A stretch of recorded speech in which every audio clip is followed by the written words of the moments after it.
Нека носим и още срама по челото, синила от бича, следи от теглото. Нека спомен люти от дни на позор, да висне като облак в нашия кръгозор. Нека ни отрича историята, века, нека е трагично името ни, нека.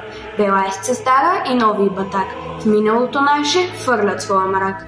Нека да ни сочат с присмехи обидни, щупените окови и дирите стигни. По врата ни още от хомота стар, нека та свобода да ни бъде дар. Нека, но ние знаем, че в нашето недавно свети нещо ново, има нещо славно, що гордо разтупва нашите гърди и в нас чувства силни, големи плоди.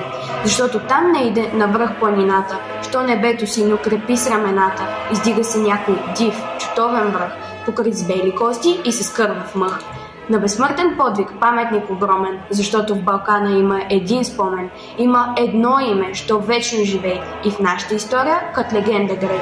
Едно име ново, голямо, антично, като Термопили, славно, безгранично, що отговор дава и смива срамът и на клеветата струшава зъбът. О, шипка! 3 деня младите дружини как прохода бранят, горските долини трепетно повтарят на боя ревът. Пристъпи ужасни, 12 път, гъсти орди лазят пурвата дива, и тела я стелят, и кръв я залива. Бури подир бури, рояк след рояк, Сулейман безумни сочи върха пак и вика: търчете, там усвареите, и ордите тръгват с викове сърдити. И Аллах грамовно въздуха разпра, върхът отговори с други вик: ура! И с нов дъжд, куршуми, камъни и дърве, дружините наши, оплискани с кърви, пушкат и отблъскват, без сигнал, без ред, всякой гледа само да бъде напред, и гърди геройски на смърт да изложи, и един враг повече мъртъв да положи. По шкалата екнат, турците реват, насипи налитат и падат и мрът. Идат като тигри, бягат като овци и пак се завръщат. Българи, орловци, като лъвове тичат по страшния редут, не сещат ни жега, ни жажда, ни труд. Штурмът е отчаян, отпорът е лют. 3 дни вече се бият, но помощ не иде, от никъде взорът надежда не види и братските урни не фърчат към тях. Нищо. Те ще паднат, но честно, без страх, като шъпа спартанци под сгънтънък сърца. Талазите идат, всичките на штрекса. Последния напън е вече настал. Тогава Столетов, нашия генерал, ревна гороломно: млади опълченци, венчайте България с лаврови венци. На вашата сила царът повери прохода, войната и себе дори.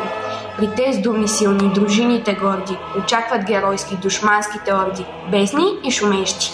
О, геройски час! Вълните намират канарито газ, патроните липсват, но волите траят, щикът се пречупва, гърдите остаят и сладката радост до крак да измрат пред цяла вселена на то славен ръд, с една смъртюнашка и с една победа.